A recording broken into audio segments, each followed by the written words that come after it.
Hello students, the next topic is cleansing action of soap या cleaning action of the soap. तो cleaning action of soap मतलब soap कैसे cleaning carry out करता है ये हम डिस्कस करेंगे। So cleaning soap action of the soap जो है वो क्यों है?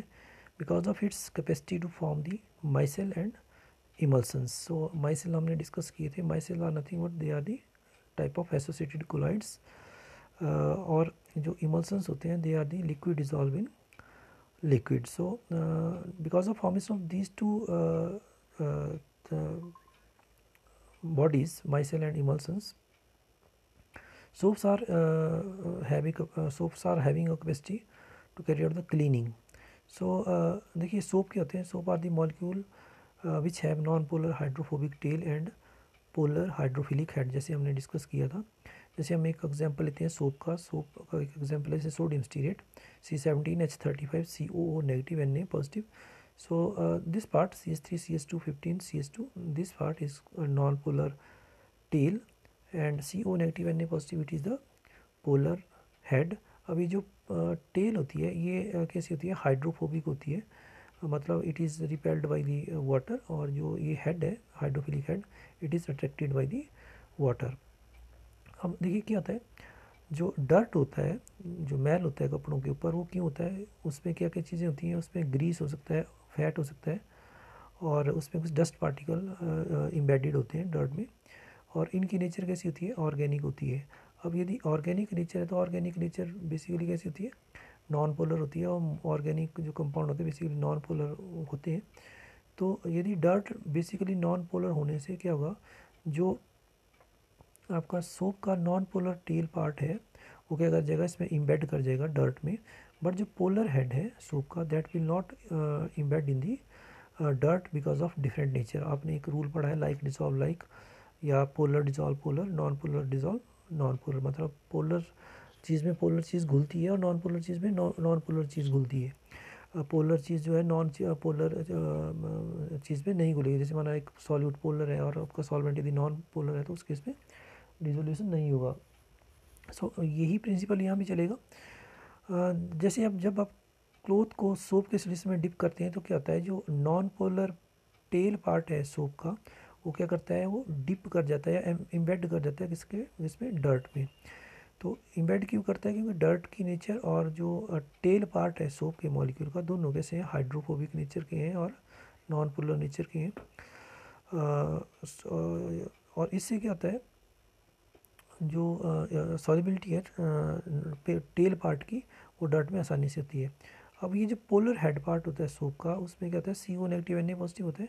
तो ये जो CO नेगेटिव और Na पॉजिटिव के बीच में जो बॉन्ड होता है वो कैसा होता है? आयनिक बॉन्ड होता है। और जब आप उसको पानी में डालते हैं तो क्या होता है, जो सोडियम आयन है वो आयनाइज होके आपके डिस्पर्स हो जाते हैं, मतलब फैल जाते हैं वाटर में, और वो आपके सोप के मॉलिक्यूल से अवे हो जाते हैं, दूर चले जाते हैं। जब आप ज़्यादा से ज़्यादा सोप मॉलिक्यूल डालते हैं मतलब इसमें वाटर में, तो क्या होता है, जो डर्ट पार्टिकल होते हैं वो क्या करते हैं? उन सोप के मॉलिक्यूल को क्या कर लेता है? एब्जॉर्ब कर लेता है अपने आप में थ्रू द टेल एंड। और इससे क्या होता है, अब क्योंकि जो Na पॉजिटिव पार्ट है वो तो कहाँ चला गया है? वो तो सॉल्यूशन में चला गया है। तो सिर्फ जो डर्ट पार्टिकल के ऊपर सोप मॉलिक्यूल एब्जॉर्ब हुए होते हैं या इम्बेड हुए होते हैं उनके ऊपर CO नेगेटिव एंड होता है सोप का, और जो CO नेगेटिव है that is responsible for the negative charge. और जब ये नेगेटिव चार्ज मतलब एक सोप मॉलिक्यूल के ऊपर भी नेगेटिव चार्ज, दूसरे के ऊपर भी नेगेटिव चार्ज, तो जब ये नेगेटिव नेगेटिव के बीच में जब रिपल्सिव इंटरेक्शन होती है तो ये जो लार्ज पार्टिकल्स होते हैं या लार्ज डर्ट पार्टिकल्स होते हैं वो स्मॉलर पार्टिकल में डर्ट के ब्रेक डाउन कर जाते हैं because of the repulsion between the CO negative end CO negative end of the different molecule which are absorbed या एम्बेडेड इन द डर्ट।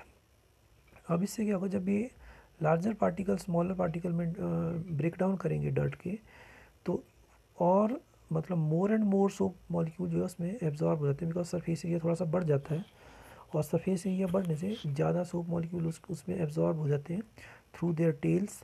और इससे क्या होता है, एक स्फेरिकल लाइक स्ट्रक्चर बनते हैं which are called micelles. And ultimately because micelle के सरफेस के ऊपर ये CO नेगेटिव एंड जो है वो होते हैं सोप के पार्टिकल के, और इनके बीच में क्या होता है, नेगेटिव नेगेटिव के बीच में क्या क्या होगा? रिपल्सन होगी। तो ये एक माइसेल और दूसरा माइसेल जो है ये जो है फिर एक दूसरे के क्लोज नहीं आ सकते हैं बिकॉज ऑफ रिपल्सिव इंटरेक्शन। और अल्टीमेटली जब लास्ट में क्या करते हैं, आप वाटर को ड्रेन करते हैं, सोप के वाटर को या सोप के सॉल्यूशन को जब आप ड्रेन करेंगे तो ये जो माइसेल हैं ये भी क्या करते हैं, उस सोप के सॉल्यूशन के साथ वॉश अवे हो जाते हैं और आपका जो क्लोथ है that become free from the dirt. तो आप जैसे इस डायग्राम में देख सकते हैं, ये आपका क्लोथ का सरफेस है, उसके ऊपर ये डर्ट लगा हुआ है और उसमें बेसिकली ऑयल है।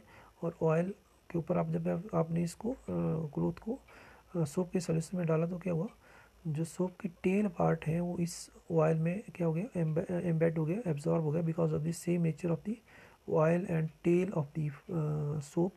और जो पोलर हेड है वो क्या हो गया, वो आयनाइज करके उसने क्या बना दिया, CO negative and Na positive. Na positive कहाँ चले जाएंगे, सॉल्यूशन में चले जाएंगे away from the soap particle. और जो बाकी CO नेगेटिव एंड है they will remain stick to the tell.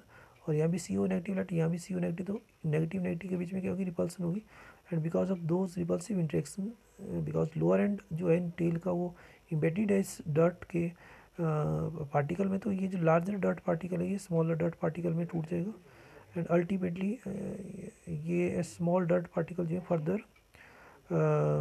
Further मतलब सोप मॉलिक्यूल को एब्जॉर्ब करेंगे and ultimately they will form micelles. So अब ये जो माइसेल्स हैं they are having oily nature and water oil is dissolved, they form मतलब oil type of the emulsion, oil dissolved in the liquid. So that is emulsion formation. So these micelles cannot come close together because of the same charges which exist on the surfaces of one micelle and another micelle. So because of repulsive interactions they remain away from each other and do not undergo coagulation or precipitation. And ultimately they lead to uh, ultimately they lead to uh, they lead to cleaning of the soap and with the washing away of the water, yeah, with the draining of the water, these micelle particle are moved away from the soap. So this is the cleaning action of soap. Thank you.